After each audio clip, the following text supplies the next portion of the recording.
If you are getting a P22B0 error code, this video is going to show you one practical solution to fix the error code at home. Use the Zeus app to scan your vehicle and see the error code P22B0.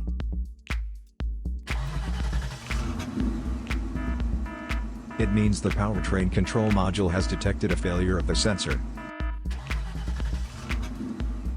Here is a simple DIY method you can try to solve this problem. Method A, the oxygen sensor. This oxygen sensor is located right after the catalytic converter. Bank 1 is on the side with the cylinder number 1. Sensor number 2 is usually the downstream oxygen sensor behind the converter.